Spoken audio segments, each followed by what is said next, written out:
খুব ছোটবেলায় বাবা-মা মারা যায়। এরপর থেকে মামা-মামির সাথেই থাকতাম। মাত্র ২০ বছর বয়সে তারা আমায় বিয়ে দিয়ে দেয় একটা ২৮ বছরের লোকের সাথে। কিন্তু বিয়ের ১ম রাতেই সে ছেলে আমায় ডিভোর্স দিয়ে দেয়। আমি নাকি তার যোগ্য না। এরপর থেকে আমার নানু আমাকে তার কাছে নিয়ে যায়। এরপর ১ বছরের মাথায় নানুও মারা যায়। নানু মারা যাওয়ার পর আর পড়াশোনা সম্ভব হচ্ছে না। আবার তার উপর একটা ছোট বোনের দায়িত্ব, তাই ছুটলাম চাকরির খোঁজে। কথাটা বলার সাথে সাথে দুফুটো চোখের পানি গড়িয়ে পড়ল মেহেকের চোখ থেকে। পাশে বসে থাকা অফিসের স্টাফ জিনিয়া বলল, চিন্তা করো না, এই চাকরিটা হতে পারে। তোমার রেজাল্ট ভালো। রেইন স্যার আবার রেজাল্ট দেখে, তার কাছে বয়স ম্যাটার করে না। জিনিয়ার কথা শুনে মেহেক একটা দীর্ঘশ্বাস ফেলে হতাশার স্বরে বলল, তাই যেন হয়। এমনিতেও বয়সের জন্য কোনো জায়গাতেই টিকতে পারিনি। আর এখানে তো ২০০০ জনের মধ্যে একজন নিবে, তাও পার্সোনাল অ্যাসিস্ট্যান্ট। আমি জানি না কি হবে। মেহেক আর জিনিয়ার কথার মাঝে ডাক পড়ল মেহেকের। একরাশ ভয় আর নার্ভাস নিয়ে কেবিনের দরজায় নক করল। ভেতর থেকে একটা গম্ভীর কণ্ঠ ভেসে এলো। কামিন। মেহেক মনে সাহস জুগিয়ে বুকে কয়েকবার ফু দিয়ে ভেতরে প্রবেশ করল। কেবিনেট ভেতরে ঢুকতেই তার চোখে পড়ল এক যুবককে, রেইন ডেভিন, যে তার বিশাল বহুল চেয়ার উল্টো দিকে ঘুরিয়ে বসে আছে। মেহেক ধীর পায়ে এগিয়ে গেল ডেস্কের দিকে। মেহেক যে দাঁড়িয়ে আছে সেটা রেইন খুব ভালোভাবেই বুঝতে পারছে, তাই গম্ভীর কণ্ঠে আবার বলল, বসো। মেহেক একটা চেয়ার টেনে বসলো। রেইন চেয়ার ঘোরালো মেহেকের দিকে। মেহেকও তাকালো রেইনের দিকে। হলদেটে ফর্সা ত্বক, বাদামি চোখ, ক্লিন শেভ করা মুখ আর স্পাইক করা চুল। কয়েকটা চুল কপালে এসে পড়েছে অগোচরে। জিম করা ফোলা মাসলগুলো সাদা শার্ট ভেদ করে স্পষ্ট ফুটে রয়েছে। চেহারাটায় গম্ভীর ছাপ স্পষ্ট বোঝা যাচ্ছে। কখনো হেসেছে কিনা বোঝা দেয়। বয়স হবে ২৯ বা ৩০-এর কাছাকাছি। মেহেক চোখ সরিয়ে নিচের দিকে তাকালো। নিজের হাতে থাকা ফাইলটা এগিয়ে দিল কাপা কাপা হাতে। রেইন ফাইলটা নিয়ে চেক করতে করতে জিজ্ঞেস করল। নাম কি তোমার? মেহেকের সাবলীল উত্তর। মেহেরুন্নেসা শেহরোজ তেজা, ডাকনাম মেহেক। রেইন ফাইলের দিকে তাকিয়ে ভ্রুকুচকে বলল, একটা মানুষের এতগুলো নাম? যাই হোক, মাত্র ২১ বছর বয়সে জব কেন খুঁজছো? মেহেকের শ্বাস আটকে এলো। সবগুলো জব থেকে সে বয়সের জন্যই টিকতে পারেনি। এখন একমাত্র ভরসা এই বিখ্যাত কোম্পানি ডেভিন ইন্ডাস্ট্রি। এইটাতেও না হলে আর বেঁচে থাকতে হবে না। মেহেক কয়েকবার আল্লাহর নাম পড়ে বলল, আমার বাবা-মা কেউ নেই স্যার। আর বাড়িতে তেমন কেউ নেই যে আমাদের ভরণ-পোষণের দায়িত্ব নেবে। তাই জব খুঁজতে বেরিয়েছি। স্যার, আমার জবটা খুব প্রয়োজন। সব জায়গাতেই বয়সের জন্য আটকে গিয়েছি, তাই আপনার কাছে এসেছি। মেহেকের কথা শুনে রেইন তার অগোচরেই হালকা হাসল। হয়তো সেটা মেহেক দেখতে পায়নি। রেইন মেহেককে আরও কিছু প্রশ্ন করল আর মেহেকও খুব বুদ্ধিমত্তার সাথে সেগুলোর জবাব দিল। ইন্টারভিউ শেষে রেইন বলল, তুমি খুবই বুদ্ধিমতী। আই হোপ তুমি আমার বিয়ে হবে। তবে আরো কয়েকজন ইন্টারভিউ নেওয়া বাকি আছে। রেইন একটু থেমে আবার বলল, তোমার জব হয়ে গেলে জানিয়ে দেওয়া হবে। এখন তুমি আসতে পারো। মেহেক সালাম জানিয়ে বেরিয়ে গেল কেবিন থেকে। মেহেক বের হতেই রেইন একজন স্টাফকে ফোন দিয়ে কেবিনে আসতে বলল। কয়েক মিনিটের মধ্যে লোকটা চলেও এলো। রেইন আদেশ করে বলল, এমএলএ তেজদীপ তুষ্ণের জব কনফার্ম করো আর স্যালারি ২ লক্ষ করো। তবে ওকে কালকে জানাবে। স্টাফ মাথা দুলিয়ে চলে গেল। রেইন নিজের চেয়ারে মাথা এলিয়ে দিল, চোখ বন্ধ করলো, বাঁকা হেসে আওড়ালো, কোন এক গোধূলি বিকেলে আমি দেখেছিলাম তুমি হাসছিলে। নাম দিয়েছিলাম তোমার ফিনিক্স পাখি। তুমি সেই নারী যে বাজিয়েছিলে আমার মনের ভায়োলিন। তুমি কি ভেবেছো মাহেক সোনা, এত সহজে আমার মন চুরি করে পালাবে? No way. তুমি হয়তো কোনোদিন জানতেও পারবে না যে তোমাকে সবগুলো জব থেকে রিজেক্ট আমার কথায় করা হয়েছে। কথাগুলো মনে মনে বলে রেইন ঠোঁটে বাঁকা হাসি নিয়ে চেয়ারটা দুলিয়ে উঠল। রাস্তার একপাশে ডেভিন ইন্ডাস্ট্রির বড় এক অফিস, আর ঠিক তার উল্টো পাশে অস্থির হয়ে দাঁড়িয়ে আছে এক কালো পোশাক পরিহিতা অষ্টাদশী মেয়ে, মেহেরিমা শেহরোজ তুষি। ফর্সা ত্বকটাও রোদের তীব্র আলোয় লাল বর্ণ ধারণ করেছে। গা বেয়ে পড়ছে ঘাম। তুষি মূলত এখানে এসেছে তার বোনের সাথে। মেহেক বের হচ্ছে না দেখে তুষি অফিসে যাওয়ার সিদ্ধান্ত নিল। যেই ভাবনা সেই কাজ। হাতে 2টা বাবল টি নিয়ে রাস্তা পার হতে যাবে অমনি একটা গাড়ি হর্ন দিয়ে উঠল, যেটা আগে থেকেই রাস্তার কিনারে পার্ক করা ছিল। আকস্মিকভাবে হর্ন বাজায় তুষি ভয় পেয়ে যায় এবং হাতে থাকা বাবলটি কিছু পড়ে যায়। তুষির রাগ আর দেখে কি, হাতের বাবলটি দুটোই ছুঁড়ে মারে গাড়ির গ্লাস বরাবর। সাথে সাথেই গাড়ির ফ্রন্ট গ্লাসটা বাবলটি দিয়ে নষ্ট হয়ে যায়। তুষির এমন কাজে রেগে গাড়ি থেকে বের হয় এক সুদর্শন যুবক। চোখে চশমা, মুখে মাস্ক আর মাথায় ক্যাপ, হাতে কালো গ্লাভস, লং কোট পরা এই সুদর্শন যুবকটা এসে দাঁড়ায় তুষির সামনে। তুষির হাইট 5 ফুট 4 হওয়ার দরুন লোকটার বুক পর্যন্ত তার মাথা গিয়ে ঠেকেছে। এই যে মিস, এইটা আপনি কি করলেন? তুষি ভাবলেশীনভাবে বলল। আপনি যেটা করলেন সেটার প্রতিশোধ নিলাম। লোকটার গুরু গম্ভীর কণ্ঠে বলল। তুমি জানো আমি কে? তুষি অবাক হওয়ার ভান করে বলল। আয় হায়, আপনার বাবা মা বলেনি আপনার পরিচয়? খুবই দুঃখজনক ব্যাপার স্যাপার। থাক, চিন্তা করবেন না, আমি সাহায্য করব আপনাকে। আমি আবার এতিম বাচ্চাদের সাহায্য করতে পছন্দ করি। যুবকটা ধমক দিয়ে বলল। চুপ বেয়াদব! আমি জেন ডেভিন, সুপারমাস্টার জেন ডেভিন, আর তুমি আমার সামনে এইভাবে কথা বলছো? তুমি জানো এখন যদি আমার মাস্ক খুলি তাহলে এখানে আমার শত শত ফ্যান হাজির হয়ে যাবে। তুষি একবার জেইনের নিচ থেকে উপর পর্যন্ত পরখ করে দেখে বলল। জেমস ডেভিন আবার কে? জেইন যেন আকাশ থেকে পড়ল। এই দেশে থাকে অথচ তাকে চেনে না। এত বড় সুপারস্টার সে, তার কত কত গান ভাইরাল, অথচ এই মেয়ে তাকে চেনে না। জেইন একটা দীর্ঘশ্বাস ফেলে বলল। রেন ডেভিনকে চেনো? ডেভিন ইন্ডাস্ট্রির একমাত্র সিইও। আমি ওর ছোট ভাই। তুষি ফিক করে হেসে দিল। হাসতে হাসতে বলল। ভাইয়ের নামে নিজের পরিচয় দিচ্ছেন? হাস্যকর। জেইন কিছু বলতে যাবে অমনি তুষি মেহেককে অফিস থেকে বের হতে দেখল। তাই জেইনকে থামিয়ে বলল। যাই হোক, আপনাকে তো আমি দেখে নেব। আজকের প্রতিশোধ পূরণ হয়নি আমার। তুষি একটা মুখ ভেঙচি দিয়ে চলে গেল তার বোনের কাছে। এইদিকে তুষির যাওয়ার দিকে তাকিয়ে জেইন আনমনেই বলে উঠল। ডিসগাস্টিং। 2 তলা বিশিষ্ট একটা বড় বাড়ি, তবে মেহেক আর তুষির জায়গা হয়েছে নিচতলার একটা ছোট্ট রুমে। যদিও তাদের নামে অর্ধেক বাড়ি লেখা, তবে মামা মামি দিতে নারাজ। মেহেক ভেবে রেখেছে একবার শুধু পড়াশোনাটা শেষ হোক, তারপর নিজের ভাগ বুঝে নেবে সে। তাই চুপচাপ মামা মামির অত্যাচার সহ্য করে যাচ্ছে। নিচতলার কক্ষে বারান্দায় চেয়ারে গা এলিয়ে বসে আছে মেহেক। রাত তখন 2টার কাছাকাছি। তুষি অনেক আগেই ঘুমিয়ে গেছে। 4টাও ঠিক মেহেকের মুখ বরাবর আলো দিচ্ছে। মেহেক গভীর চিন্তায় মগ্ন তার জবটা নিয়ে। এই মাসে যদি জব না হয় তাহলে তার পড়াশোনা বন্ধ হয়ে যাবে। আর সামনে তো তুষের এইচএসসি বোর্ড পরীক্ষা, ফি দিতে হবে। হাজার একটা চিন্তায় মেহেকের মাথা ফেটে যাচ্ছে। নিজের পড়াশোনার কথা বাদ, অন্তত বোনটাকে পড়াশোনা করাতে চাই সে। তবে এত সব কিছুর মাঝেও মেহেক আল্লাহর কাছে কোনোদিন অভিযোগ করেনি, কিন্তু আজ অন্তগহীন থেকে আল্লাহর কাছে অভিযোগ করে বসলো মেয়েটা। চোখ বন্ধ করে একটু শব্দ করে অভিমান করেই বলল। আমার জীবনটাই কেন এত বিষাদময় করে দিলেন আল্লাহ? আমি কি সুখ পাওয়ার এতটাই অযোগ্য? প্রথমে তো বাবা মাকে কেউ মেরে দিল, এরপর আমার বিয়ে হলো, অথচ একদিনও সংসার করতে পারলাম না আমি। আমার এখন টাকার জন্য পড়াশোনা বন্ধ হতে যাচ্ছে। কি চাইছেন আপনি? আমায় তুলে নিতে চাইছেন? তাহলে নিন না। তা না হলে এই পৃথিবী থেকে মরণ যন্ত্রণা সহ্য করার মতো ক্ষমতা আমায় দিন। অভিযোগগুলো হয়তো ওপরওয়ালা শুনল। মেহেক ডুকরে কেঁদে উঠল। চোখ বেয়ে নোনা জল গড়িয়ে পড়ল ফর্সা গাল বেয়ে। মেহেক আর সেখানে বসলো না, উঠে চলে এলো রুমে। একটু ঘুমালে হয়তো ব্রেনটা রেস্ট পাবে। দূর থেকে একটা তীক্ষ্ণ নজর এতক্ষণ ধরে মেহেককে পর্যবেক্ষণ করছিল। তার অঙ্গভঙ্গি, কান্না, অভিযোগগুলো সবই দেখতে পেল সেই অবয়ব। মেহেক রুমে যেতেই বাঁকা হেসে সেই অবয়বটিও চলে গেল কোনো এক অজানা উদ্দেশ্যে। বিকেলের ব্যস্ত শহর ঢাকা মেইন সড়ক দিয়ে বিশাল বহুল গাড়িতে বসে মিটিংয়ে যাচ্ছিল রেইন। হাতে সময় খুব কম। মেনশন থেকে আগে বের হয়েও জ্যামের কবলে পড়তে হয়েছে তাকে।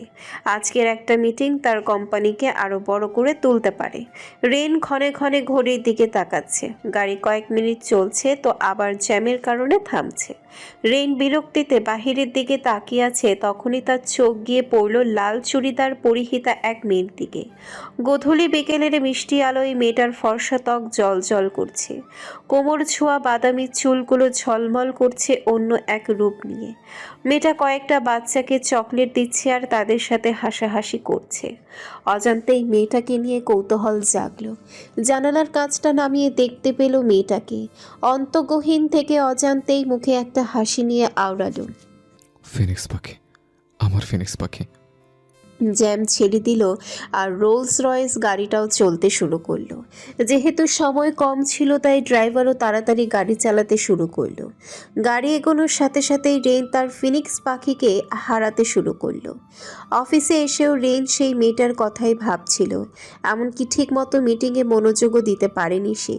কোনো রকমে মিটিংটা শেষ করে 1 সেকেন্ডেরও অপেক্ষা না করে সে ছুটল সেই ঠিকানায় যেখানে সে তার ফিনিক্স পাখিকে দেখেছিল। নিজে নিজে ড্রাইভ করে সেই জায়গাতে এসে সর্বপ্রথম আশেপাশে খোঁজে, কিন্তু পায়নি। তৎক্ষণাৎ রেইনের চোখ গিয়ে পড়ল পাশের রেস্টুরেন্টের দিকে। কিছু একটা ভেবে সেখানে ঢুকলো। তাকে দেখেই ম্যানেজার এসে দাঁড়ালো। রেইন তার ফিনিক্স পাখির সমস্ত বর্ণনা দেওয়ার পর ম্যানেজার বলল, স্যার, মেয়েটার নাম মেহক, আমাদের রেস্টুরেন্টের স্টাফ, পার্ট টাইম জব হিসেবে করছে। কিন্তু স্যার, মেহেক এখান থেকে চলে গেছে। রেইন মাথা দোলালো। আরও কিছু ইনফরমেশন নিয়ে আদেশ করলো। ওকে কাজ থেকে ছাড়িয়ে দেবে। রেইনের এমন কথা শুনে ম্যানেজার বলল, কি বলছেন স্যার? মেয়েটা অনাথ, ওর চাকরিটা অনেক দরকার, না হলে ওর পড়াশোনা বন্ধ হয়ে যাবে। রেনের রাগ উঠে গেল। এই প্রথম কেউ তার মুখের উপরে কথা বলল। সে রাগে গজগজ করতে করতে বলল, যেটা বলেছে সেটাই করবে, না হলে রেস্টুরেন্ট থাকবে না। ম্যানেজার ভয়ে মাথা সম্মতিস্বরূপ নাড়ালো। রেন সেখান থেকে বেরিয়ে চলে গেল নিজের বাড়িতে আর তার আরেকটা পেয়ে মুফাসাকে বলে গেল মেহেকের সকল ইনফরমেশন নিয়ে যেতে। রাত তখন 4টা। নিজের বিলাসবহুল কক্ষে রকিং চেয়ারে দোল খেতে খেতে রেইন কয়েকদিনের আগের এই ঘটনাগুলো মনে করল। মুহূর্তেই ঠোঁটের হাসির রেখা দেখা গেল। সত্যি, একটা মেয়ে কিভাবে 1 মিনিটের দেখায় রেইনের মন চুরি করে ফেলল। রেইন রকিং চেয়ারে দোল খাচ্ছে আর হাতে মেহেকের একটা হাসিমাখা মুখের ছবি হাতে নিয়ে দেখছে। ক্ষণে ক্ষণে চুমুও এঁকে দিচ্ছে। হঠাৎই চোখ চুলকাতে চুলকাতে রুমে ঢুকলো জেইন। একটা হাই তুলে রেইনের সামনে গিয়ে বিছানায় বসে বলল, এখনো জেগে আছিস যে? জেইনকে দেখে রেইন ভ্রু কুঁচকে জিজ্ঞাসা করল। তুই জেগেছিস কেন? জেইন বিরক্তিকর সুরে জবাব দিল, আরে ধুর, কি যে বলবো, তোর বেস্ট ফ্রেন্ড রিহাদ আসছে। আহ, একা তো আসছে না, উল্টো সাথে করে 2টা অসহ্যকর বোনদেরও নিয়ে আসছে। রেইনের ভ্রু কুঁচকে এলো। হোয়াট? রোজালি আর রোজিয়াকেও নিয়ে এসছে? জেইন হ্যাঁ সূচক মাথা দোলালো। রেইন আবার বলল, আচ্ছা ঠিক আছে, তুই যা, রুমে গিয়ে রেস্ট নে। জেইন মাথা দুলিয়ে যেতেই নেবে তখনই তার ব্রেন সজাগ হলো। পেছন ঘুরে রেইনের পেছানা আর টেবিলের দিকে তাকালো। সমস্তটা জুড়ে ফটো ছড়িয়ে ছিটিয়ে রাখা। জেইন আবার বিছানার দিকে এগিয়ে একটা ফটো হাতে নিয়ে অবাক হয়ে জিজ্ঞেস করলো, কিরে ভাই, এই মেয়েটাকে? রেইন রকিং চেয়ারে মাথা এলিয়ে চোখ বন্ধ করেছিল। জেইনের কথা শুনে সেদিকে তাকালো। গম্ভীর কণ্ঠেই জবাব দিল। তোর ফিউচার ভাবি। জেইনের যেন বিশ্বাস হচ্ছে না। শুকনো ঠোক গেলে রেইনের খুব কাছে গিয়ে নাক দিয়ে তার গন্ধ নিয়ে বলল, ড্রিঙ্ক করেছিস নাকি গাঁজা খেয়েছিস? রেইন রাগী চোখে তাকালো জেইনের দিকে। দাঁত কটমট করে বলল, আমি কিছু খাইনি, তবে তুই খাবি, আমার মার। যা এখান থেকে। জেইন ফটোটা আবার বিছানায় রেখে সেখান থেকে বিড়বিড় করতে করতে বেরিয়ে গেল। সকাল সকাল মেহেকের অ্যালার্মের শব্দে ঘুম থেকে উঠে পড়েছে তুষি। তবে মেহেক উঠছে না। তুষি নাক মুখ কুঁচকে মেহেককে ডাকতে লাগলো। মেহেক আপি, ওঠো, তোমার জন্য অ্যালার্ম বন্ধ করো, আমি ঘুমাতে পারছি না। মেহেক আপু। এইভাবে কয়েকবার ডাকার পর মেহেকের চোখ খুলল। রাতে দেরিতে ঘুমানোর দরুন এখন ঘুম ভাঙছিল না তার। মেহেক উঠে বসে নিজের মোবাইলটি হাতে নিয়ে অ্যালার্ম বন্ধ করল। টাইম চেক করতেই দেখলো 8টা বেজে গেছে। দ্রুত পায়ে ফ্রেশ হতে চলে গেল। ফ্রেশ হয়ে বেরিয়ে এসে ড্রেসিং টেবিলের সামনে দাঁড়ালো সে। তখনই মোবাইলের নোটিফিকেশনে টুং করে একটা শব্দ তার মস্তিষ্কে জানান দিল যে মোবাইলে মেসেজ এসেছে। ইচ্ছা না থাকা সত্ত্বেও শরীরটা দুলিয়ে বিছানায় রাখা অবহেলিত মোবাইলটা হাতে উঠালো। মেসেজ চেক করতে শরীরের সকল ক্লান্তি আর বিরক্তি ভাব যেন এক নিমিষেই উবে গেল। মেসেজটা ছিল তার জব কনফার্মেশনের এবং যেখানে তাকে আজ অফিসে গিয়ে কন্ট্রাক্ট সাইন করতে বলা হয়েছে। মেহেকের খুশি আর দেখে কে এক চিৎকারে বাড়ি মাথায় তুলে নিল। তার চিৎকারে তুষিও ঘুম থেকে উঠে গেল। মেহেককে তুষির বাহু ধরে ঝাঁকিয়ে উৎফুল্ল কণ্ঠে বলল, তুষি, আমার জব হয়ে গেছে রে। মেহেকের কথা শুনে তুষির ঘুমও হাওয়া হয়ে গেল। আবেগ চেপে না রাখতে পেরে সেও চেঁচিয়ে উঠল। দুই বোনের এমন চেঁচামেচিতে মেহেকের মামা মোখলেস খান আর মামি শাহিদা খানম ধমকিয়ে বলে উঠল, তোরা দুই বোন এই বাড়িটাকে পেয়েছিসটা কি? সাত সকালে চেঁচিয়ে কান খারাপ করে দিচ্ছিস। বাড়িটা কি তোদের বাপের? এতক্ষণ মামির ধমক খেয়ে চুপ থাকতে পারলেও বাবাকে নিয়ে বলা কথাটা মেহেকের হজম হলো না। সে রেগে নয় বরং ঠান্ডা মস্তিষ্কে বাঁকাভাবেই বলল, বাড়িটা আমার বাবার না হলেও অর্ধেক আমার নামে। তাই এ বাড়ির যতটা অধিকার আপনাদের আছে ঠিক ততটা অধিকার আমাদেরও আছে। আশা করি আপনাদের আর কোনো কনফিউশন নেই। মেহেকের বলা এমন তীক্ষ্ণ বাক্য কর্ণগোচর হতে শাহিদা খানমের গায়ে ফোস্কার মতো লেগে গেল। তেরে এসে কিছু বলতেই যাবে অমনি মোখলেস খান বলল, আহ, বাদ দাও না। বলছিলাম না ও হচ্ছে ঠান্ডা মস্তিষ্কের শয়তান। দেখতে সহজ সরল হলেও মনে বিষ, ঠিক মায়ের মতো। চলো এখান থেকে, আর ঝামেলা বাড়িও না। মোখলেস খান তার স্ত্রীকে নিয়ে সেই রুম ত্যাগ করলেন। মেহেকও আর দেরি করল না, রেডি হয়ে 9টার মধ্যেই বেরিয়ে পড়ল অফিসে যাওয়ার উদ্দেশ্যে।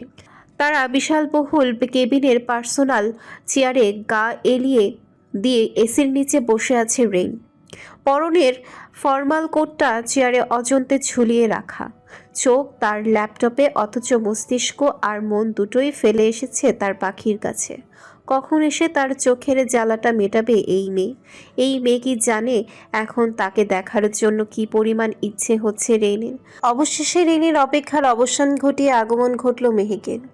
দরজার বাইরে থেকে দরজায় নক করে মিহি কণ্ঠে বলল, may I come in, sir? Rain দরজার দিকে তাকিয়ে আওড়ালো, আমার মনে পারমিশন ছাড়া ঢুকে গিয়েছো, তাহলে রুমে ঢোকার জন্য আমার পারমিশন নিচ্ছ কেন? ভেতর থেকে কোনো আওয়াজ না পেয়ে মেহেক আবার নক করল। তৎক্ষণাৎ ভেতর থেকে গম্ভীর কণ্ঠ শোনা গেল। কেমন? মেহেক দরজা খুলে ভেতরে প্রবেশ করল। রেইনের ডেস্কের সামনে চেয়ারটাতে বসে বলল, thank you so much sir, আমায় চুজ করার জন্য। রেইন নিজের গাম্ভীর্য ভাব ধরে রেখেই বলল, আমাকে ধন্যবাদ আর কিছু নেই মিস তুষ, তুমি নিজের যোগ্যতায় পদটাকে জিতে নিয়েছো। রেইনের মুখে তেজা নামটা শুনে মেহেকের হাসিটা মুহূর্তেই গায়েব হয়ে গেল। একটা দীর্ঘশ্বাস ফেলে বলল, আমাকে এই নামটায় ডাকবেন না প্লিজ। রেইন ফ্রুকুচকে জিজ্ঞেস করলো, কেন? আসলে এই নামটা আমার কাছে অনেক বেশি স্পেশাল। এই নামটা শুধু আমার বাবা মা ডাকতো, তারা চলে যাওয়ার পর আর কেউ ডাকেনি। মেহেকের মুখে চাপা কষ্ট স্পষ্ট ফুটে উঠেছে। রেইন বলল, ইটস ওকে।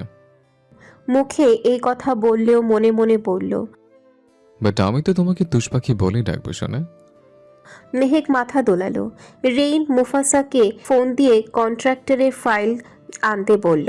মুফাসাও দ্রুত পায়ে চলে এসেছে কন্ট্রাক্টের ফাইল নিয়ে। রেইন ফাইলটা একবার দেখে মেহেকের দিকে এগিয়ে দিয়ে এবং বলল, তুমি কত টাকা স্যালারি চাও?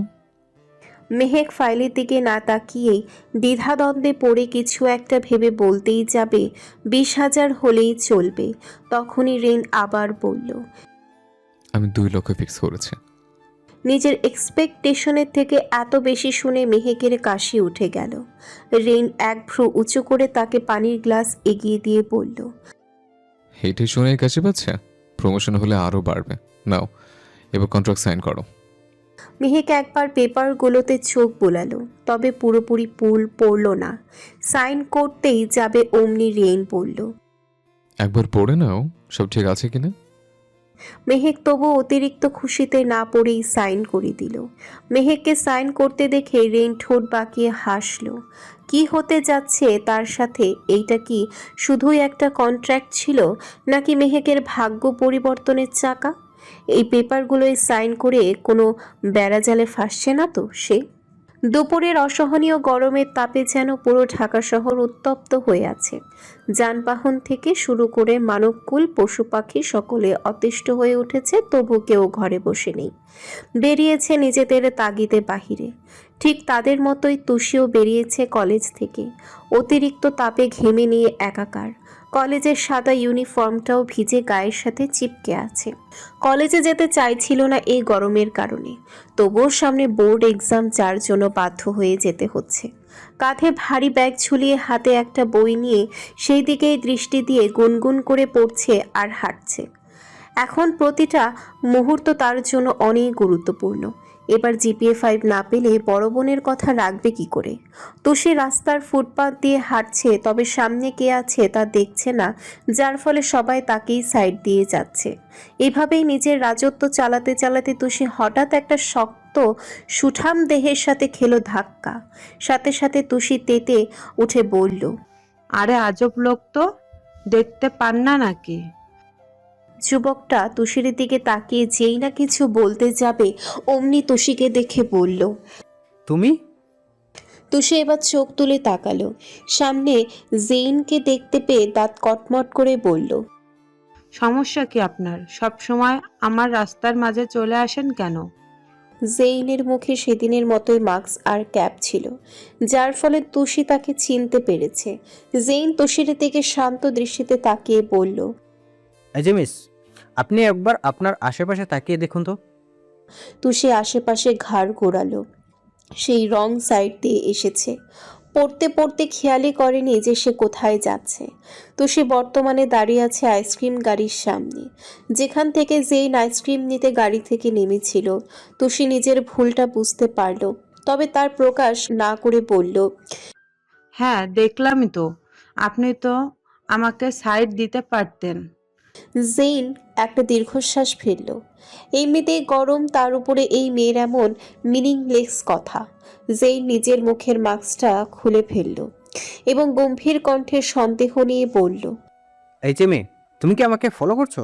না মানে সব জায়গাতেই তুমি কোথা থেকে চলে আসো? দোষের চোখ গিয়ে আটকালো জেইনের ফর্সা চেহারার দিকে। অদ্ভুত এক সৌন্দর্য।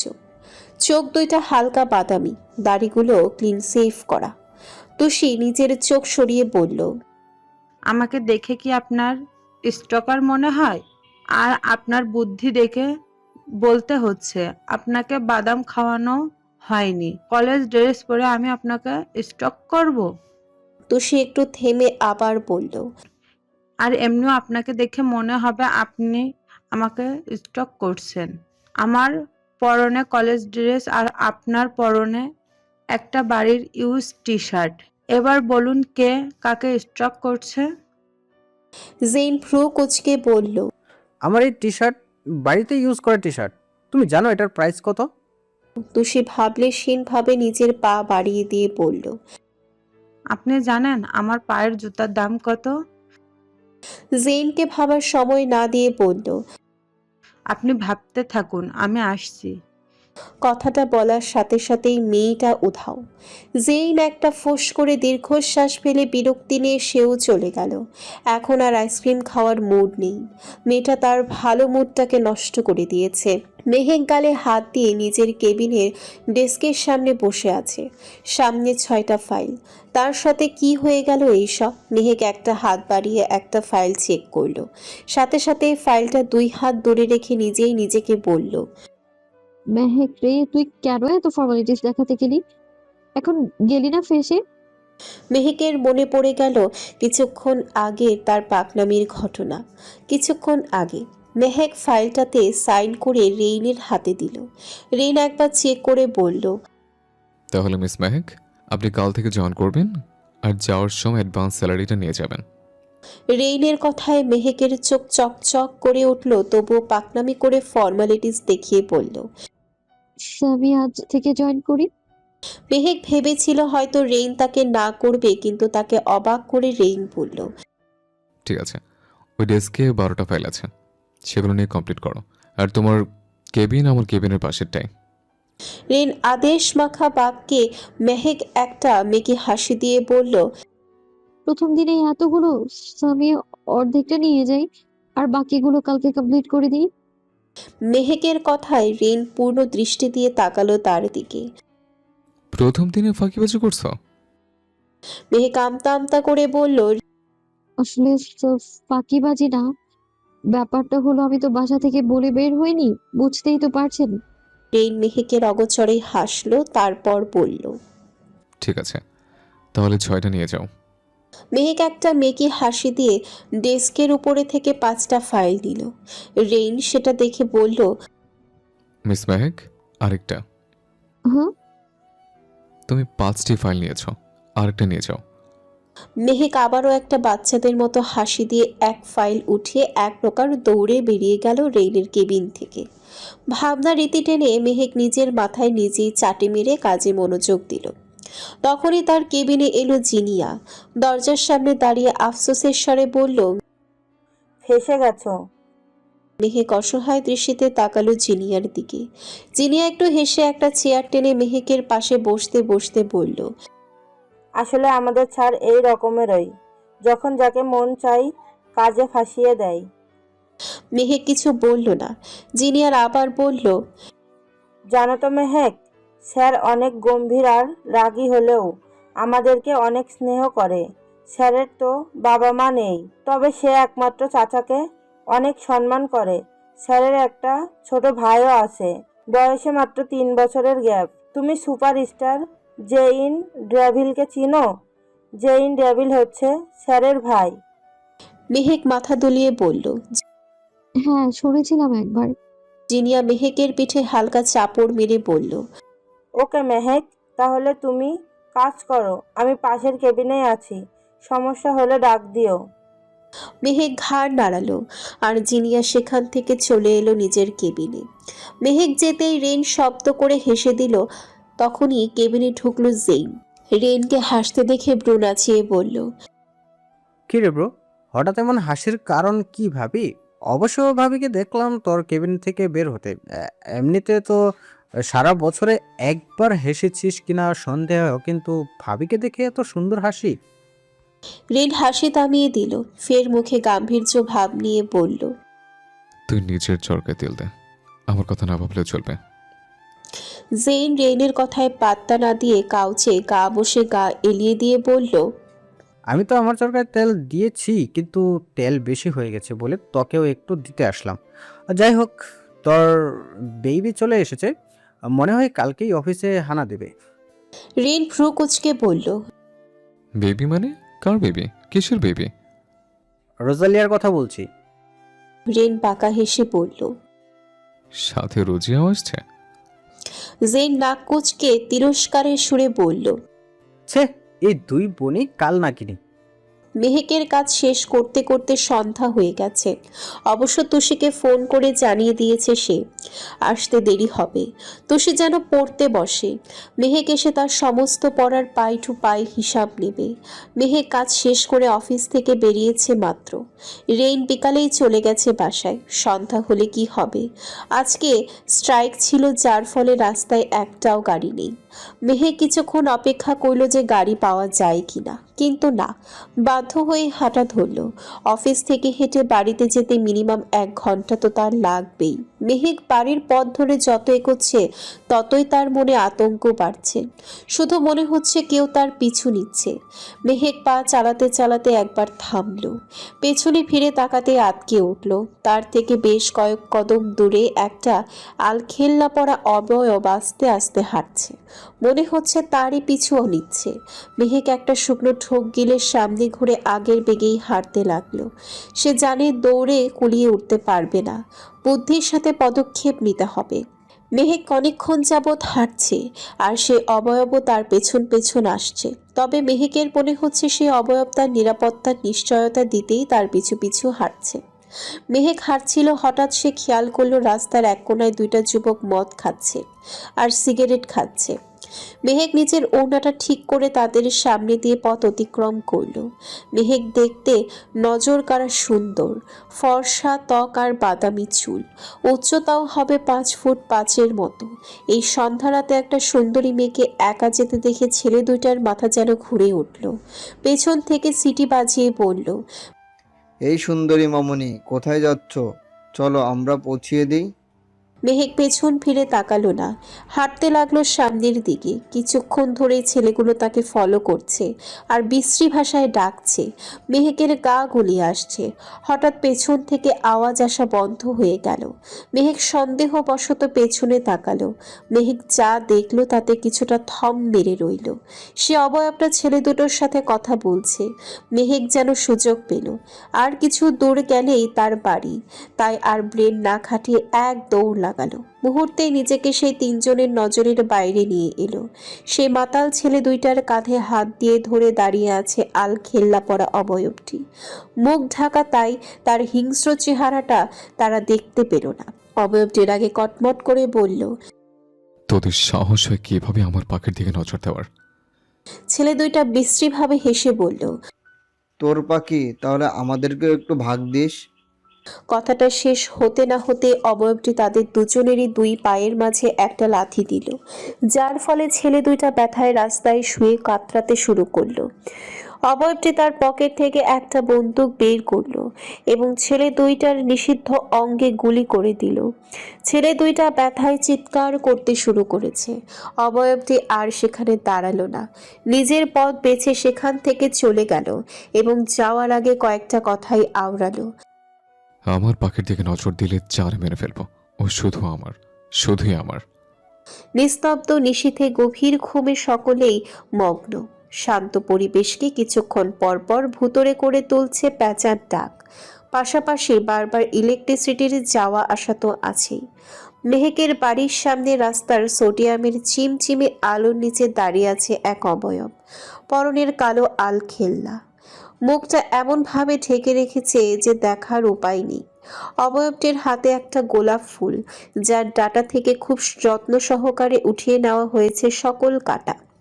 অবয়বটি কিছুক্ষণ দাঁড়িয়ে মেহেকের রুমের বারান্দার দিকে তার তির্যক দৃষ্টি দিয়ে তাকিয়ে রইল। হয়তো বোঝার চেষ্টা করলো জেগে আছে কিনা। ধীর গতিতে হেঁটে বড় লোহার দরজায় হাত বাড়ালো। হালকা ধাক্কা দিতেই ক্যাচ ক্যাচ শব্দ তুলে সেটা খুলে গেল। দরজাটা হয়তো আজ ভুলবশত লাগানো হয়নি। অবয়বটি হেঁটে গিয়ে দাঁড়ালো বাড়ির মেইন দরজার সামনে।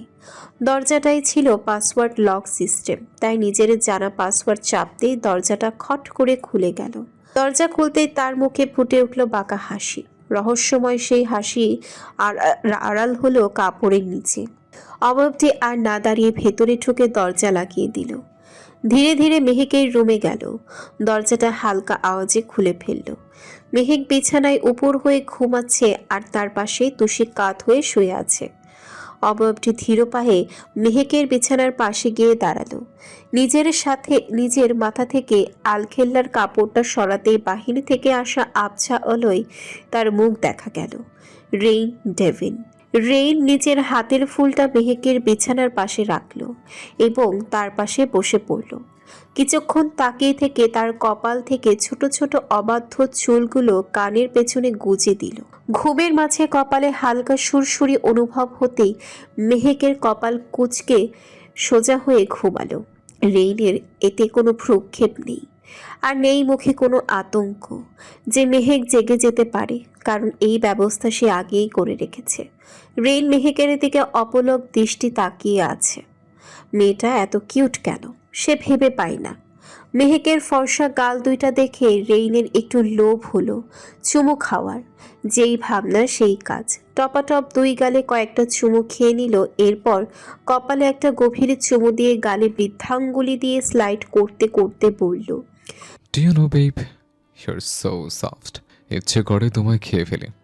তোমার নরম গাল, গোলাপের পাপড়ির মতো ঠোঁট, তোমার উষ্ণ শরীর সবকিছু আমাকে গভীরভাবে টানছে। তোমাকে যদি সেই কন্ট্রাক্ট পেপারের সাথে বিয়ের পেপার দিয়ে সাইন করে বিয়ে করতে পারতাম, তাহলে এখন নিজেকে বাধা দিতাম না। রেইন একটা দীর্ঘশ্বাস ফেলল। নিজের অনুভূতিগুলোকে বালিশ চাপা দিয়ে মেহেককে আরেকবার চুমু খেয়ে সেখান থেকে বেরিয়ে গেল। তবে যাওয়ার আগে নিজের সাথে করে আনা 10টা ছোট ছোট ক্যামেরা রুমের আনাচে কানাচে লাগিয়ে যেতে ভুলল না। মেহেকের বাড়ির বাহিরে দাঁড়িয়ে আছে এক মহিলা, বয়স হবে 35-এর কাছাকাছি। সে মেহেকদের বাড়িতে রান্নাবান্না আর ঘর পরিষ্কারের কাজে নিয়োজিত। মেহেকদের বাড়িতে সে প্রায় 8 বছর ধরে কাজ করছে। সে মেহেকদের বাড়ির সকল ঘটনাই জানে। বলতে গেলে তাকে পরিবারের সদস্য হিসেবেই গণ্য করা হয়। রেইন বাড়ি থেকে বের হয়ে সেই কাজের মহিলাকে দেখতে পেল। এই মাঝরাতে একজন মহিলাকে বাড়ির সামনে এভাবে দাঁড়িয়ে থাকতে দেখে রেইন একদমই অবাক হয়নি, বরং বাঁকা হাসল। রেইনকে দেখে সেই মহিলাও এগিয়ে গিয়ে বলল, সাহেব, আমার টাকাটা। রেইন নিজের পকেট থেকে একটা চেক বের করে দিয়ে বলল, আমার কাজ করবে তা আরও টাকা পাবে। তবে হ্যাঁ, ঘুমের ঔষধের ডোজ যেন বেশি না হয়, তাহলে আমার পাখির ক্ষতি হতে পারে। মহিলাটি তার দাঁত বের করে হেসে বলল, না না সাহেব, কি যে কন, মেহেক আম্মা তো ঘুমায় নাই। রাত বিরাইতে বারান্দায় বয়া বয়া একলা কথা কয় আর কান্দে। হারাটা দিন সবার সামনে নিজেরে কঠোর দেখাইলেও আড়ালে মাইয়াটা কান্দে। আমি দেখছিলাম আপনার ঔষধের ডোজে, তাও মাইয়াটা একটু আজকা ঘুমাইছে। রেইন হাসল। মহিলাটা আবার বলল, সাহেব, একখানা কথা কই, মেহেক আম্মাই অনেক ভালো মানুষ, একদম নরম মনের মানুষ। ওই যে বড়লোক একটা খাবার আছে না, কি জানি কয়, পুটিং নাকি? পুডিং? ওইটার মতো নরম। ঘরে থাকলে আমারও অনেক কাম আগইয়া দেয়। ছোট বোনটারে নিজের একা বড় করছে। আপনি আমার আম্মাটারে ভালো রাখেন সাহেব, কোনোদিন ওর মনে দুঃখ দিয়েন না। মায়েটার বাপ মা এমনিতেই ছোটবেলায় মইরা গেছে, এরপর থেকে মানুষও ওরে কম খারাপ কথা কয় নাই। আবার তার উপর দিয়া বিয়ের প্রথম রাতেই ওর জামাই ওরে ছাইরা দিল। মাইয়াটা অনেক সইছে। রেইন সবটাই শুনে একটা দীর্ঘশ্বাস ফেলে বলল, আচ্ছা ঠিক আছে, এখন যাও, আমাকে যেতে হবে। মহিলাটা আর অপেক্ষা করল না। তার যাওয়ার সাথে সাথে রেইনও সেখান থেকে প্রস্থান করল। রেইন আজ সকালে মেহেকের বাড়ি সে কাজের মহিলার সাথে দেখা করেছে। সে মহিলাটাকে বাড়ির সকলের রাতের খাবারের মধ্যে ঘুমের ওষুধ মিশিয়ে দিতে বলেছিল। প্রথমে মহিলাটা রাজি হয়নি, তবে পরবর্তীতে টাকা দেওয়ার কথা বলে সে রাজি হয়। তাই মহিলাটা সকলের রাতের খাবারের মধ্যে ঘুমের ওষুধ দিয়ে দেয়, যার ফলে সকলে গভীর ঘুমে তলিয়ে যায়। ক্লান্ত শরীর নিয়ে মুভি দেখছে জেইন। আজকে একটা কনসার্ট ছিল তার। অনিচ্ছা থাকা সত্ত্বেও তার অ্যাসিস্ট্যান্ট মার্টিনের কথায় গিয়েছে সেখানে। ভেবেছিল একটু তো এনজয় হবেই, কিন্তু না, এনজয়ের ইও হয়নি। গান গাওয়ার আগেই তার ফ্যানরা গাইতে শুরু করে দেয়। কোনো রকমের কনসার্ট শেষ করে বাড়িতে ফিরে এসেছে। ফিরতে ফিরতে অবশ্য প্রায় রাতই 1টা বেজে গেছে।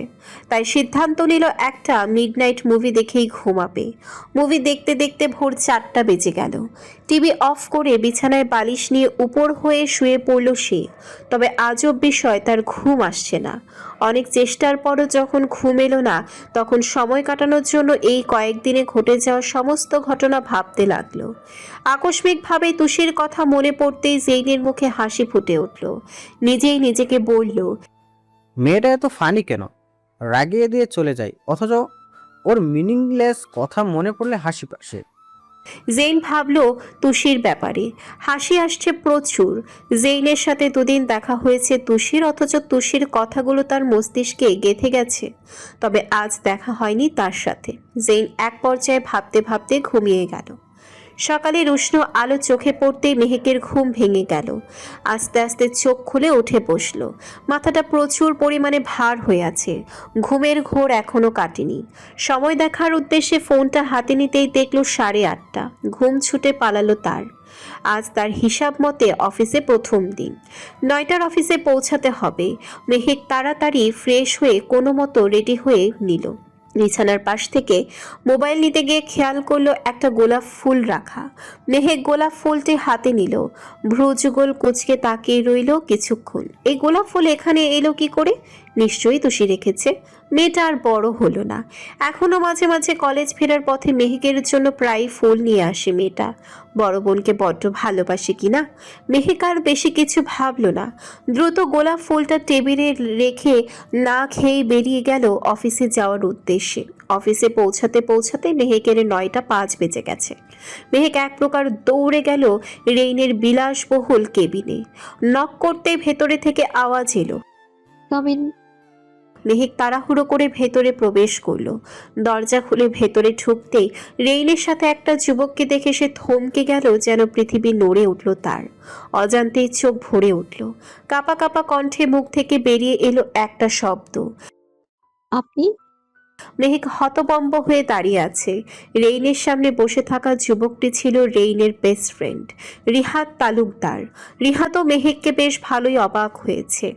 অবাক এবং কৌতূহলবশত সে একইভাবে বলল। তুমি এখানে কি করছো? মেহেক জবাব দিল না। রেইনের উদ্দেশ্যে বলল। সরি স্যার, আজকে আসতে একটু লেট হয়ে গেছে। রেইন মেহেকের কথায় গুরুত্ব না দিয়ে জিজ্ঞাসা করল। মিস মেহেক, তুমি ওকে চেনো? মেহেক আমতা আমতা করে বলল। একসময় চিনতাম। রেইন মনে মনে হাসলো। সে তো মেহেকের ব্যাপারে সবটাই জানে, একদম A to Z। এখন শুধু মেহেকের শরীরে তিল গণনা করা বাকি। রেইন আর সে ব্যাপারে কিছু বলল না, শুধু বলল। ওইখানে কিছু ফাইল আছে, সেগুলো কমপ্লিট করো, আর 1 ঘন্টা পর মিটিং আছে, প্রস্তুত থেকো। তোমাকে প্রেজেন্টেশন দিতে হবে। মেহেক মাথা ঝাঁকিয়ে ফাইলগুলো গোছানো শুরু করলো। তখন রেইন রিহাতের উদ্দেশ্যে বলল। হ্যাঁ, যেটা জিজ্ঞেস করেছিলাম, তোর তো আরো কিছুদিন পরে আমেরিকা থেকে আসার কথা ছিল, তাহলে হঠাৎ এখনই? রিহাত রেইনের কথায় ভাবনা থেকে বেরিয়ে জবাব দিল। আরে ভাই, কিছুদিন আগেই বাবা অ্যাক্সিডেন্ট হয়েছে। এক কথায় বলতে গেলে কেউ মেরে ফেলতে চেয়েছিল। আবার আমার বড় বোন রাইসার ডেলিভারি হবে পরশু, সেই জন্য এত তাড়াতাড়ি আসা। তবে রোজালি আজ বায়না করছিল তোর সাথে দেখা করবে, আমিই আনলাম না।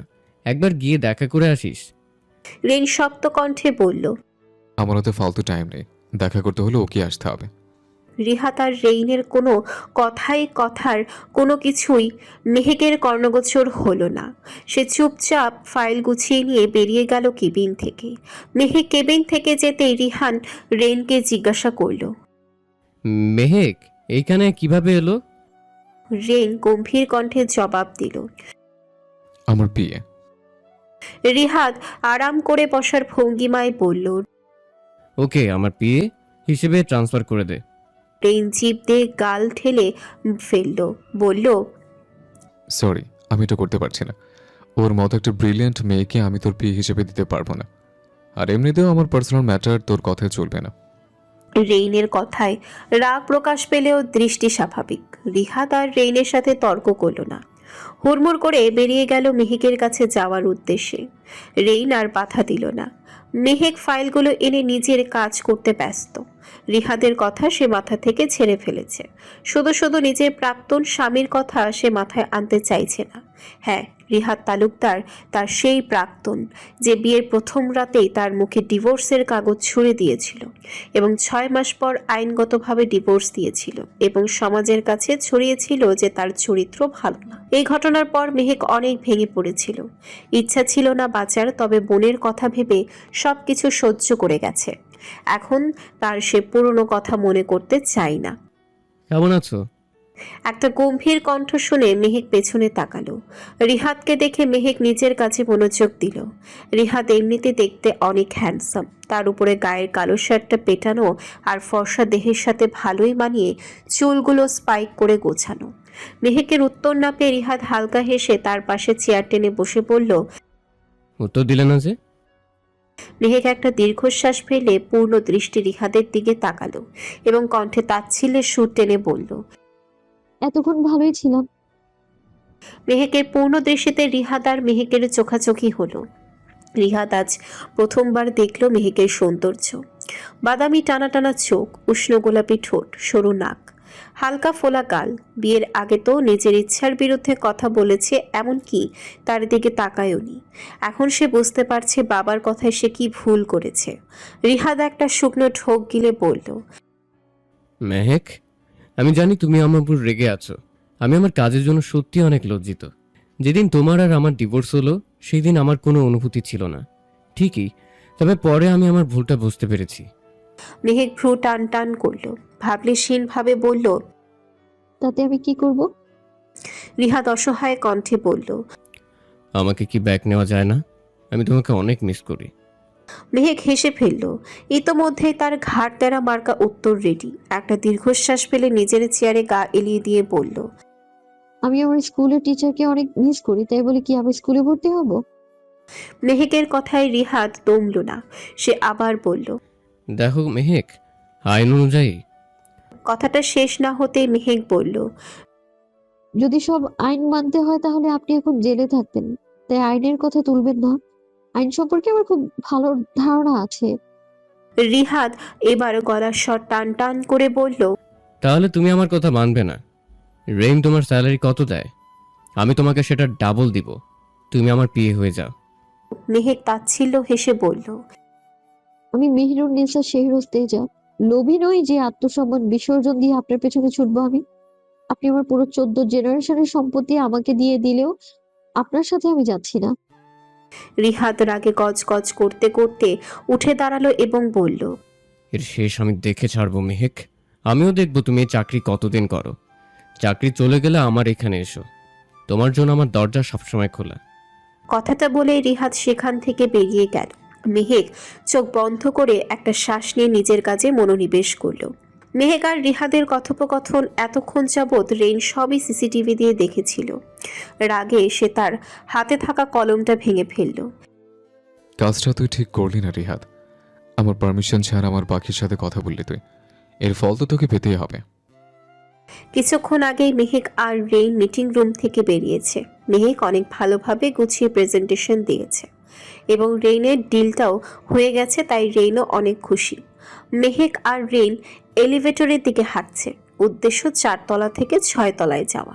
মেহেক দেখলো রেইন অনেক খুশি, যেটা তার হাবভাবের কারণেই বোঝা যাচ্ছে।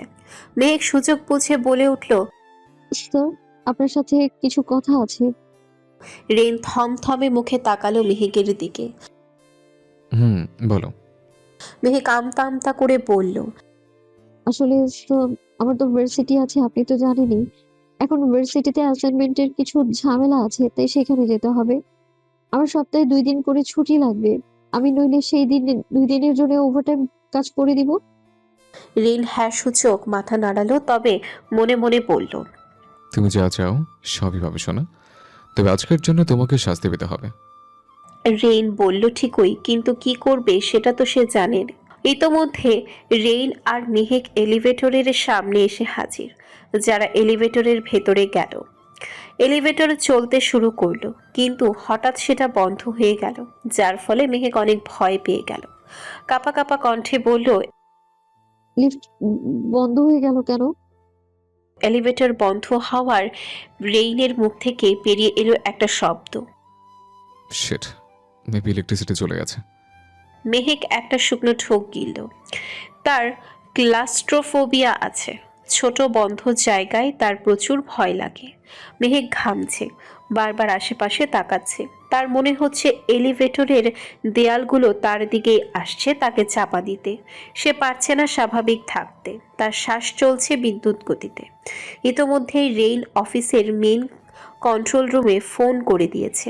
রেইন ফোনটা নিজের পকেটে রেখে তাকালো মেহেকের দিকে। মেহেক বুকে হাত দিয়ে জোরে জোরে শ্বাস টানছে। রেইন মেহেককে এইরকম করতে দেখে কিছুটা বিচলিত হয়ে যায়, কারণ সে মেহেকের ক্লাস্ট্রোফোবিয়া সম্পর্কে অবগত নয়। রেইন মেহেকের কাছে গিয়ে ব্যাকুল কণ্ঠে জিজ্ঞাসা করল। মিস মেহেক, কি হয়েছে তোমার?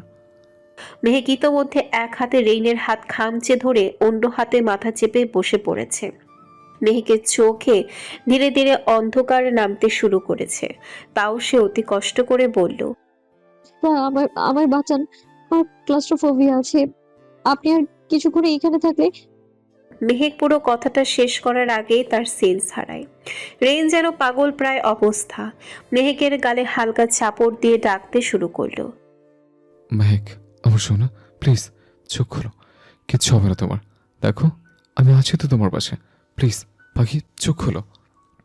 এইভাবে কয়েক মিনিট যাওয়ার পর ইলেকট্রিসিটি চলে আসে এবং এলিভেটর চলতে শুরু করেছে। 6 তলায় পৌঁছে রেইন মেহেককে কোলে তুলে নিয়ে নিজের কেবিনে চলে আসে। মেহেককে কাউচে শুইয়ে দিয়ে তাদের ফ্যামিলি ডক্টরকে কল করে এবং মেহেকের পাশে বসে মেহেকের হাত মালিশ করতে করতে তাকে ডাকতে শুরু করে। পাখি চোখ খুলো প্লিজ, তুমি সেফ আছো, দেখো তুমি চোখ খুলছো না কেন? আমার কলিজা পড়ে যাচ্ছে, শোনা একবার তাকাও। তালুকদার নিবাস। কাউচের এক কোণায় বসে আছে রোজালিয়া আর রোজিয়া। তাদের পাশে সারি বেঁধে বসে আছে তালুকদার বাড়ির কয়েকজন সদস্য। এই ভর দুপুরে এইভাবে বসে থাকার কারণ হলো রিহাত। রেইনের অফিস থেকে বাড়িতে এসে ভাঙচুর শুরু করে দিয়েছে সে, কিন্তু কেন? রিহাতের মা অনামিকা তালুকদার রিহাতকে জিজ্ঞাসা করছে। কি হয়েছে বাবা, রেগে আসিস কেন? রেইন কিছু বলেছে? রিহাত গর্জন করে বলে উঠল, মা, আমি আজকে মেহেককে দেখেছি। তুমি বিশ্বাস করবে না, ওকে দেখে আমার নিজেরই এখন আফসোস হচ্ছে যে আমি কেন ওকে ডিভোর্স দিলাম। অনামিকা তালুকদার থ হয়ে গেল। মেহেক। রিহাত আবার বলল, আমি আর কিচ্ছু চাই না, শুধু ওকে আমার জীবনে ফেরত চাই। আমাকে মেহেককে এনে দাও। পেছন থেকে রিহাতকে ধমকিয়ে উঠল রিহাতের ছোট চাচা আর বাবা, নাজিম তালুকদার আর রায়হান তালুকদার। কি বলছো এগুলো? পাগল হয়ে গেছো? রিহাত পেছনে তাকিয়ে দেখলো তার ছোট চাচা আর বাবা দাঁড়িয়ে। রায়হান তালুকদার এগিয়ে গিয়ে বলল, যে চিন্তায় তুমি এসব ভাঙচুর করছো সেটা আর মাথাতেও এনো না। রিহাত ক্ষোভে বলল, কিন্তু কেন বাবা, তুমি কি করতে চাইছো? প্রথমে তো ভালো মানুষের মতো ওর সাথে বিয়ে করালে, এরপর সেদিনই ডিভোর্সের কাগজ দিতে বলে ওর নামে বদনাম লোটালে। এতে লাভ কি হলো? নাজিম তালুকদার বলে উঠল, তুমি সবটা জানো রিয়াদ, তাও এমন বাহানা কেন করছো? আমি সেই একটা কথাই বুঝতে পারছি না যে তোমাদের সাথে ওর পরিবারের ঝামেলা, তাহলে মাঝখানে ওর জীবনটা কেন নষ্ট করে উঠে পড়ে লেগেছো? আর সবচেয়ে বড় কথা, তোমাদের ঝামেলা নিয়ে মেয়েটা তো কিছুই জানে না। এখন তোর পরিবারের কেউ বেঁচে নেই তাহলে। অনামিকা তালুকদার এতক্ষণ চুপ করে থাকলেও এবার মুখ খুলল। তুমি সবকিছু জেনেও যদি এমন বায়না করো তাহলে সেটা গ্রহণযোগ্য নয়। না গ্রহণযোগ্যতা কোনোদিন পাবে। এখন যাও এখান থেকে। রিহাত রেগে হাত পা ছুটতে ছুটতে চলে গেল এবং যেতে যেতে বলল, আল্লাহ ছাড় দেয় কিন্তু ছেড়ে দেয় না। ঠিক তেমনই তোমাদেরও সময় ঘনিয়ে আসছে, তোমরাও তোমাদের কাজের ফল খুব শীঘ্রই পাবে। নাজিম তালুকদার আর রায়হান তালুকদার সোফায় বসলো। রায়হান তালুকদার হতাশা নিয়ে বলল, ভেবেছিলাম মেহেকের সাথে বিয়ের ডিভোর্স করিয়ে যদি মেহেকের নামে বদনাম ছড়ানো যায় তাহলে মেয়েটা আত্মহত্যা করবে, কারণ আজ পর্যন্ত প্রায় এমন হয়েছে। মেহেক মরলে আমাদের পথের প্রতিশোধ একেবারে পূর্ণ হবে, কিন্তু না, মেয়েটা মরল না, উল্টো আমার ছেলের ঘাড়ে চেপে বসেছে। ওকে তাড়াতাড়ি সরাতে হবে, বেশি দেরি হয়ে গেলে আমাদেরই বিপদ। এইদিকে বাপ চাচাদের কথা আগা মাথা কিছুই বুঝছে না বাড়ির ছোট জেনারেশনের ছেলেমেয়েরা। কি হচ্ছে এগুলো? হঠাৎ দুপুর কড়া রোদের আলো কাচের দেয়াল ভেদ করে রেইনের কেবিনের ভেতরে ঢুকেছে। গরমের কারণে এসিটাও অনেক লোতে রাখা হয়েছে। কাউচে শুয়ে আছে মেহেক আর রেইন। তার সামনে বসে গালে হাত দিয়ে তাকে দেখতে ব্যস্ত। একটু পর পর গালে হাত বুলিয়ে দিচ্ছে তো হালকা করে চুমু খাচ্ছে। একটু আগে ডাক্তার এসে ইনজেকশন দিয়ে গেছে যেন মেহেকের একটু ঘুম হয়, তাহলে মনের ভয়টাও একটু কাটবে। রেইন মেহেককে মুখের দিকে তাকিয়ে এক দৃষ্টিতে তাকিয়ে আছে। চেহারায় থাকা প্রত্যেকটা তিলে কয়েকবার চুমু অলরেডি খেয়েও ফেলেছে। রেইন আনমনে হেসে মেহেকের দিকে তাকিয়ে বলল, আমার জান বাচ্চা, তুমি তো সুন্দর কেন বলো তো? আমার তো ইচ্ছে করে তোমাকে খেয়ে ফেলতে। আচ্ছা, তুমি যখন বাইরে যাও তখন কি সব ছেলেরাই তোমার দিকে এইভাবে তাকিয়ে থাকে?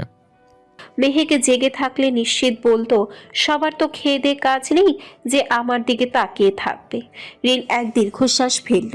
হঠাৎ লক্ষ্য করল মেহেকের হাতের আঙ্গুলগুলো নড়ছে। তাই রিন দ্রুত উঠে নিজের চেয়ারে গিয়ে বসল। মেহেক আস্তে আস্তে নিজের চোখ খুলল। পিট করে তাকিয়ে বোঝার চেষ্টা করলো যে সে কোথায় আছে। চারিদিকটা কিছুটা পরিচিত মনে হতেই উঠে বসল।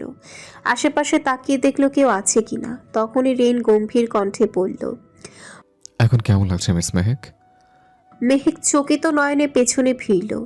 রেনকে দেখে নিজের ওড়না ঠিক করে বলল, জি স্যার। আর সরি, আসলে আমার মেহেকের পূর্ণ করা শেষ হওয়ার আগেই রেইন বলল, আমি জানি মিস মেহেক যে তোমার ক্লাস্ট্রোফোবিয়া আছে। এতে আমাকে সরি বলার কিছু হয়নি। যাই হোক, তুমি বাসায় চলে যাও, এখন তুমি অসুস্থ। মেহেক বাধা দিয়ে বলল, আমি ঠিক আছি স্যার। আর কালকে তো এমনিতে ইউনিভার্সিটির জন্য আসবো না, তাই আজকে সব কাজ শেষ করে যেতে চাই। রেইন আবারও বাধা দিয়ে বলল। তোমার কাজগুলো আমি জিনিয়াকে দিয়ে দেবো, তুমি এখন যাও। মেহেক আর কিছু বলল না। সেখান থেকে বেরিয়ে এলো বাড়িতে যাওয়ার উদ্দেশ্যে। রাস্তার ধারে অনেকক্ষণ যাবৎ দাঁড়িয়ে আছে তুষি। আজকে কলেজের শেষ দিন ছিল তার, তাই এসেছে। আবার তার মধ্যে 3 দিন পর বিদায় অনুষ্ঠান, তাই অনেক এক্সাইটেড হয়ে আজ বান্ধবীদের সাথে অনেক প্ল্যানও করেছে। তবে বাড়িতে যাওয়া নিয়ে হয়েছে ভেজাল। কোনো গাড়ি নেই। সে মূলত কিছু পথ হেঁটে তারপর একটা অটো নিয়ে বাসায় যায়, কিন্তু আজকে একটারও অটোর দেখা নেই, আর না আছে রিক্সার। তুষি দাঁড়িয়ে থাকতে থাকতে খেয়াল করলো একটা কালো মার্সিডিজ গাড়ি তার সামনে থামলো। তুষি কিছুটা অবাক হয়ে ভ্রু কুঁচকালো এবং সরে দাঁড়ালো। গাড়ির জানালাটা খুলতেই জেইনের হাসিমাখা মুখটা দেখতে পেল তুষি। তুষি তখনও নিজের ভ্রু কুঁচকে রেখেছে। জেইন গাড়ির ভেতর থেকেই বলল, মিস কটকটি উঠে আসুন, আজকে গাড়ি পাবেন না। মিস কটকটি। ডাকটা শুনে তুষি বিরক্তিকর সুর নিয়ে বলল, কি বললেন আপনি? আমি মিস কটকটি? আমার নাম তুষি, মেহেরিমা শেহরোজ তুষি। আর আজকে গাড়ি পাবো না কেন? জেইন একটা হাই তুলে বলল, 3 দিন ধরে স্ট্রাইক চলছে, কিছুই দেখছি জানো না? তা বুঝলাম, কিন্তু আপনি আমাকে নিচ থেকে বাড়ি পৌঁছে দিতে চাইছেন যে, মতলব কি? জেইন বুঝলো তুষি তাকে বিশ্বাস করছে না, তাই তাকে ভয় দেখানোর জন্য বলল, তোমাকে এখান থেকে নিয়ে গিয়ে রাশিয়ান মাফিয়াদের কাছে বিক্রি করে দেব, আপাতত এটাই আমার মতলব। তুষির সাথে সাথে সামনের দিকে হাঁটা ধরল। জেইন আবার ডাক দিল। কি হলো, চলে যাচ্ছ যে? তুষি পেছনে ঘুরে বলল, আপনি যে কথাটা বললেন সে কথাটা শুনে কোনো সুস্থ মস্তিষ্কের মানুষ আপনার সাথে যেতে চাইবে? জেইন হেসে বলল, আরে আমি তো মজা করছিলাম, আসো তোমাকে পৌঁছে দিই। তুষি কিছুক্ষণ দাঁড়িয়ে থেকে ভাবলো, যদি এখন সে তার সাথে না যায় তাহলে আর গাড়ি পাবে না, এতটা পথ এই গরমে হেঁটেও যেতে পারবে না। তাই ঠিক করলো সে জেইনের সাথেই যাবে। যেই ভাবনা সেই কাজ। জেইনের সাথে গাড়িতে বসে সিট বেল্ট লাগিয়ে সিটে হেলান দিয়ে চোখটা বন্ধ করলো। মুহূর্তেই তার বুক চিরে বেরিয়ে এলো একটা ক্লান্তির নিঃশ্বাস। জেইন গাড়ি চালাতে চালাতে বলল, হুম। কিছুক্ষণের মধ্যেই জেইন তুষিকে তার বাড়ির সামনে নামিয়ে দিল। তুষি গাড়ি থেকে নেমে যেতে নিলে জেইন পেছন থেকে ডেকে ফাজলামো সুরে বলল, একটা থ্যাঙ্কসও দিলে না? তুষি দাঁড়িয়ে পড়ল। কয়েক কদম জেইনের দিকে এগিয়ে এসে বলল, আমি বলেছিলাম আমাকে বাড়িতে পৌঁছে দিতে, আপনি তো আগ বাড়িয়ে এলেন। জেইন ঠোঁট উল্টালো। তুষি আবার বলল, যাই হোক, থ্যাংক ইউ। সব সময় এভাবে আমার বিপদে চলে আসবেন। কথাটা বলেই তুষি দৌড়ে বাড়িতে ঢুকে গেল। তুষি বাড়িতে ঢোকার সাথে সাথে জেইন হালকা হাসলো, মাথা বাঁকিয়ে বলল, সবসময় তোমার বিপদের পাশে থাকার অধিকার দিলে অবশ্যই থাকবো। নিজেই কথার নিজেই হেসে জেইন মাথায় চাটি মেরে গাড়ি স্টার্ট দিল এবং নিজের গন্তব্যে রওনা দিল। রাতের অন্ধকারে ঢাকার সকল মানুষজন ঘুমের চাদরে গা ঢাকা দিয়েছে। তবে এই সকল কিছুর মাঝেও জেগে আছে এক অবয়ব, রেইন ডেভিন। সে মেহেকের বাড়ির সামনে পায়চারি করছে। কিছুক্ষণ এভাবে কাটানোর পর খুব সাবধানতার সাথে ঢুকে পড়ল বাড়ির ভেতরে। ধীরে ধীরে মেহেকের রুমে যাওয়ার পর দরজা আটকে দিল। তার পাখিটা অসুস্থ, সে কি করে বাড়িতে বসে থাকতে পারে? রেন অভ্যাস সুলভ আজকেও একটা গোলাপ ফুল নিয়ে এসেছে, তবে সেটা ছিল দুর্লভ কালো গোলাপ। আশেপাশে খুব সহজে পাওয়া যায় না। গোলাপ ফুলটা মেহেকের বিছানার পাশে রেখে নিজের পকেট থেকে একটা চিঠি বের করলো এবং সেটা গোলাপ ফুলের পাশেই রেখে দিল। হয়তো মেহেকের জন্য কিছু লিখে রেখেছে। মেহেক গভীর ঘুমে তলিয়ে আছে। রেইন ধীরে ধীরে মেহেকের কপালে হালকা চুমু দিয়ে বিড়বিড় করে বলল, তোমাকে এখন দেখেছে আমার কি শান্তি লাগছে, বলার মতো না। শুধু মনে হচ্ছিল তুমি কষ্টে আছো। তখন তো আমার আত্মায় পানি শুকিয়ে গেছিল তোমার অবস্থা দেখে। রেইন মেহেকের মাথায় হাত বুলিয়ে দিল। তখনই মেহেকের পাশে থেকে তুষি ভাঙা কণ্ঠে বলে উঠল। কে ওখানে? রেইন তুষির দিকে তাকিয়ে একটা শুকনো ঢোক গিলল। এই মেয়ে ঘুমায়নি নাকি? ঘুমের ওষুধের প্রভাবে তো টের পাওয়ার কথা না।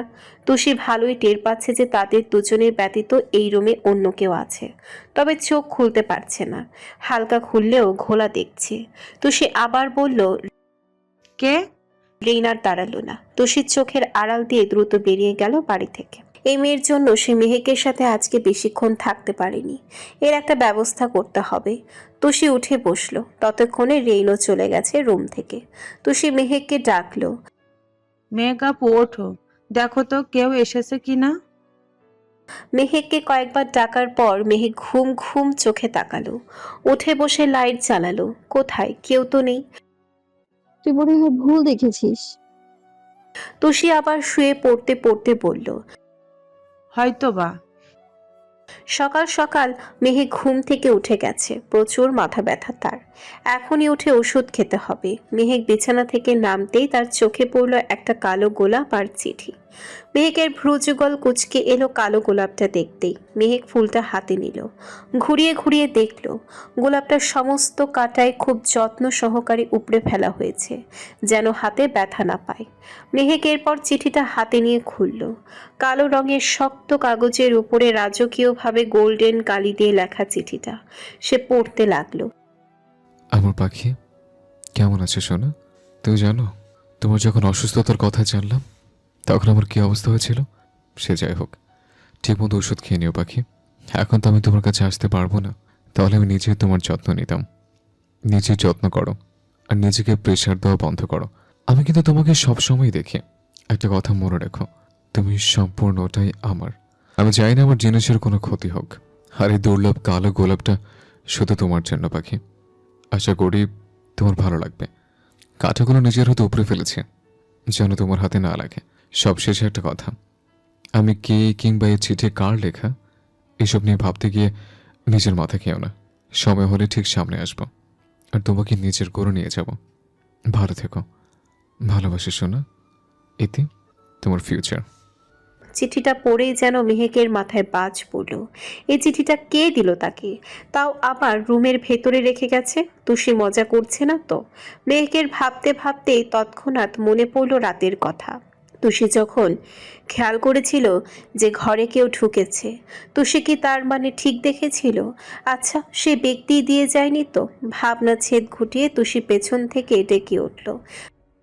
কি হয়েছে মেহেক আপু, কি দেখছো? মেহেক তুষির গলার আওয়াজ পেয়ে দ্রুত ফুলটা এবং চিঠিটা নিজের পেছনে লুকিয়ে পড়ল। কিছু না, তুই উঠে ফ্রেশ হয়ে পড়তে বস। কিছুদিন পর তোর পরীক্ষা। তুষি নিজের ঘুমকে বিদায় জানিয়ে উঠল। গুটি গুটি পায়ে ওয়াশরুমে ঢুকে পড়ল। আর মেহেক দ্রুত চিঠি আর ফুলটা নিজের ড্রয়ারে রেখে দিল। এই চিঠির রহস্যটা তাকে জানতে হবে। কেউ রাত বিরাতে এসে তাকে এইভাবে চিঠি দিয়ে যাবে তা তো আর মানা যায় না। মেহেকের এইসব কর্মকাণ্ড এবং এক্সপ্রেশন সবই রেকর্ড হলো হিডেন ক্যামেরায়। আর সেই রেকর্ডেই তাকে বসে বসে কেউ দেখছে, সেটা মেহেকও জানতে পারল না। রে নিজের বিলাসবহুল চেয়ারে হেলান দিয়ে বসে আছে, আর তার ঠিক সামনে বসে আছে মোখলেস খান। রেইন তাকে ডেকেছে এক বিশেষ কারণে। যেহেতু আজ মেহেক অফিসে আসে, সেই সুযোগে কাজে লাগানোই চাই। রেইন চায়নি মেহেকের প্রতি তার অবসেশনটা বাহিরে আসুক বা কেউ জানুক। তবে মোখলেস খানকে সে জানাতে চায়, না হলে তুষিকে সরাতে পারবে না। তার উপরে মোখলেস খানের ব্যাপারে খোঁজ নিয়ে জেনেছে মানুষটা বড্ড লোভী। যদি তার এই লোভের কারণে রেইনের কাজ হয়ে যায়। আমাকে আসতে বলেছেন কেন? থমথমে মুখে গম্ভীর কণ্ঠে জিজ্ঞাসা করলেন মোখলেস খান। রেইন তার ঠোঁটে রহস্যময় একটা হাসি ঝুলিয়ে জবাব দিল। একটা ডিল করতে চাই আপনার সাথে। আমি কোনো ব্যবসায়ী নয় যে আমার সাথে ডিল করবেন। আই নো, তবে ডিলটা আপনার বাড়ির মেয়ে মেহরুন্নেসের শেহরুজ তেজাকে নিয়ে। রেইনের মুখে মেহেকের নাম শুনে কিছুটা অবাক হয়ে বলল। মেহেক তো আপনার অফিসে কাজ করে, তাহলে ওকে নিয়ে আবার কিসের ডিল? ও কি করেছে? রেইন গম্ভীর কণ্ঠে বলল। হ্যাঁ, করেছে। অনেক বড় একটা কিছু চুরি করেছে। কি কি বলছেন কি? আমি ওকে এক্ষুনি ফোন করে আসতে বলছি। এর একটা হেনস্থ করব। আমার মান সম্মান সব ধুলোয় মিশিয়ে দিল। মেয়েটা শেষে কিনা চোর হয়ে গেল। রেন সান্ত্বনা দিয়ে বলল, তাড়াহুড়ো করবেন না, আপনার বাড়ির মেয়ে আমার মন চুরি করেছে। রেইনের কথা বুঝতে পেরে মোখলেস খান কিছুটা থম মেরে গেলেন। রেন এক্ষুনি কি বলল? রেন পুনরায় একইভাবে বলল, হ্যাঁ, ঠিকই শুনেছেন, আপনাদের মেয়েকে আমার পছন্দ হয়েছে, তাই আমি তাকে আমার করে পেতে চাই, তাই আপনার কিছু সাহায্য লাগবে। মোখলেস খানের যেন হিংসা হলো, দাঁত কটমট করে বলল, আমি আপনার কথা মানতে পারছি না, আর আমি এই বিষয়ে কোনো সাহায্য করতে পারবো না, ক্ষমা করবেন। রেন ভেবেছিল সহজ কথায় কাজ হবে, কিন্তু না, হলো না। তাই এবার মোখলেস খানের পথেই তাকে হাঁটতে হবে। রেন কণ্ঠ দৃঢ় করে বলল, আমাকে একটা সাহায্য করবেন, আর আপনি পাবেন 1 মিলিয়ন বিডিটি। মোখলেস খান 1 মিলিয়ন টাকা পাবে শুনে সাথে সাথে বলল। কি সাহায্য করতে হবে আপনি শুধু বলুন। রেন বাঁকা হেসে বলল,